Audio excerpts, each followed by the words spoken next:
Transport TV पर आपका स्वागत है। मैं हूं मनिंदर सिंह और आप देख रहे हैं ग्राउंड रिपोर्ट। दोस्तों, हम कई बार ऐसे इंसिडेंट्स देखते हैं जहां पर जो व्यापारी है वो गाड़ी मालिक की एक्सप्लॉयटेशन करता है, उसका शोषण करता है, लेकिन बीच में एक इंटरमीडियरीज होते हैं, बुकिंग एजेंट, ब्रोकर। असल में तो जो बीच की पार्टी होती है उसे दोनों तरफ का ख्याल रखना चाहिए, व्यापारी का भी और गाड़ी मालिक का भी। लेकिन कई बार ऐसा देखने को मिलता है कि जो बीच में ब्रोकर वगैरह होते हैं वो भी व्यापारी की साइड लेते हैं या वो भी एक्सप्लॉयटेशन का हिस्सा बन जाते हैं, गाड़ी मालिक की एक्सप्लॉयटेशन होती है उस केस में। ऐसी एक घटना हम आज आपको बताएंगे जिसके अंदर 1 से 1.5 लाख रुपए का भाड़ा लेने के लिए 1 महीना व्यापारी के वहाँ पर बैठा रहा एक गाड़ी मालिक, और 1 महीने बाद भी उसे भाड़ा मिला या नहीं मिला, मैं आपको बताऊंगा आज की इस ग्राउंड रिपोर्ट में। बलबीर सिंह हैं, पंजाब की गाड़ी है, अब नंबर देख सकते हैं। असम के तिनसुकिया से 27 अप्रैल को ये कोयला लेकर चलते हैं मोतीहार, बिहार के लिए।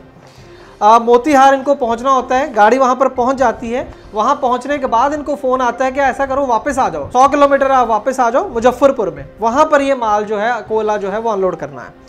खैर कोई चारा नहीं होता गाड़ी मालिक के पास, गाड़ी मालिक भी है, ड्राइवर भी है बलबीर सिंह। तो ये मुजफ्फरपुर पहुंच जाते हैं 3 मई को। वहां पर 3 मई को ही ये अनलोड कर लिया जाता है कोयला, और कोयला अनलोड करने के बाद वो कहते हैं कि ठीक है सर, जो मेरा भाड़ा है वो दे दीजिए। कुल जो भाड़ा था 1,77,000 रुपये था, और जिसमें से 40,000 रुपये इनको एडवांस मिला था और 1,37,000 रुपये इनका बैलेंस था जो इनको मिलना था। इनको कुछ भी ऐसा आइडिया नहीं था कि मेरा भाड़ा जो है वो टाइम पर नहीं मिलेगा, इसीलिए इन्होंने गाड़ी अनलोड करते ही, अभी पेमेंट भी नहीं मिली थी, कि वहीं से दोबारा से इन्होंने गेहूं लोड कर लिया कहीं किसी और डेस्टिनेशन के लिए।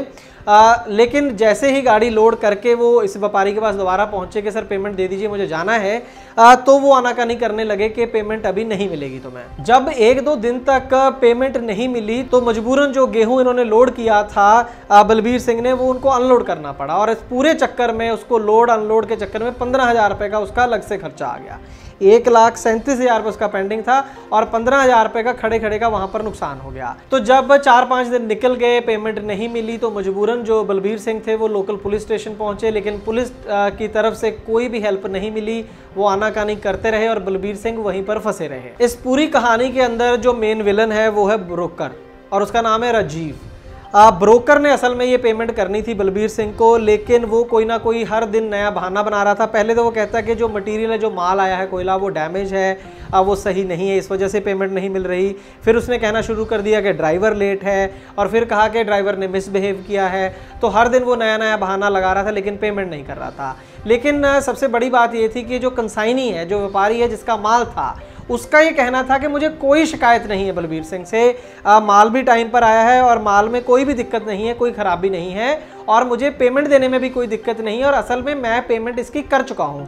उसने कहा कि इसको लेकर 1 लाख रुपया मैं जो राजीव ब्रोकर है उसे दे चुका हूं, और अब जो पेमेंट है वो ब्रोकर ने करनी है गाड़ी मालिक को।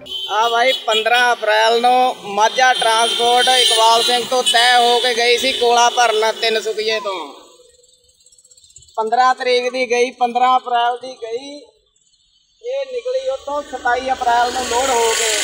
ठीक है, अभी 2 मई नू आए हैं मुजफ्फरपुर।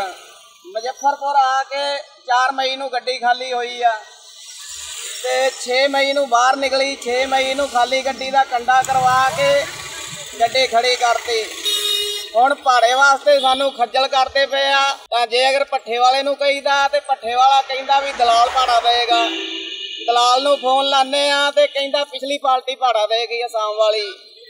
ਤਾਂ ਇਹਨਾਂ ਪੂਰਾ ਹੁਣ ਖੱਜਲ ਸਾਲਿਆਂ ਨੇ ਕੀਤਾ ਹੋਇਆ ਬਾਈ। ਪਿਛਲੀ ਪਾਰਟੀ ਨੂੰ ਫੋਨ ਕਰਨੇ ਆ ਤੇ ਕਹਿੰਦਾ ਵੀ अपना दलाल भाड़ा देगा। उधरों कणक वाली पार्टी का प्रेशर मेरे ते, इधरों कोले वाली वाली पार्टियां भाड़ा नहीं दे रही, और असी इतने रोटी के पैसे भी मान के चलो ट्रांसपोर्ट तो उधार लै के रोटियां खाते हैं। ठीक है, किन्ने को दिन को दे दो, 1.25 लाख की किस्त आ गड्डी दी। इसके बाद जब बलबीर सिंह को लगा कि अब पुलिस भी मेरी मदद नहीं कर रही है, तो उन्होंने ट्रांसपोर्ट टीवी को कांटेक्ट किया, और उसके बाद ट्रांसपोर्ट टीवी की टीम ने वहां पर पुलिस के साथ लगातार संपर्क बनाया, कई बार फ़ोन किया, यहां तक कि 10 दिन लगातार हमारी टीम उस पुलिस स्टेशन में फ़ोन करती रही। शुरू में तो पुलिस वाले बिल्कुल भी इस पूरे केस में इंटरेस्टेड नज़र नहीं आए। उनका कहना था हमारे पास टाइम नहीं है, हम करेंगे, हम देखेंगे, जैसे कि नॉर्मल एटीट्यूड होता है, बिल्कुल भी सीरियसली नहीं लिया। लेकिन लगातार प्रेशर बनाने के बाद पुलिस ने एक काम किया कि वो कंसाइनी के पास चले गए, व्यापारी के पास। असल में उन्होंने सही काम किया, क्योंकि जिसका माल था पेमेंट देना उसी का फर्ज बनता है। तो वहाँ पर जब कंसाइनी नहीं मिला पहले दिन, तो दूसरे दिन वो वहाँ से जो व्यापारी था उसके मुंशी को थाने ले आए और थाने लाकर उससे पूछताछ की गई और थोड़ा प्रेशर बनाया।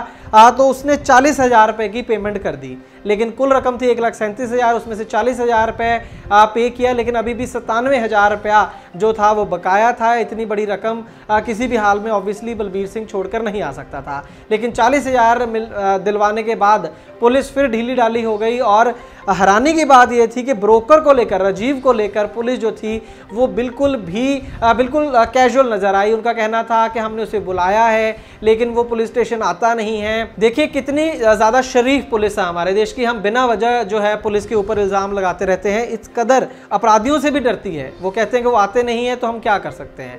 खैर, कई दिनों की जद्दोजहद, हमें भी बलबीर सिंह के ऊपर काफ़ी तरस आया कि एक जो व्यक्ति है, आज की डेट में हम समझ सकते हैं कि ट्रक ड्राइवर या ट्रक मालिक के ऊपर क्या गुजर रही है लॉकडाउन वगैरह के चलते। उस केस के अंदर 3 जो है मई को ये व्यक्ति वहाँ पर पहुँचता है और 3 जून तक इसकी पेमेंट नहीं होती है। 3 जून को काफ़ी कोशिशों करने के बाद वो 97,000 रुपया इसको मिल जाता है कंसाइनी की तरफ से।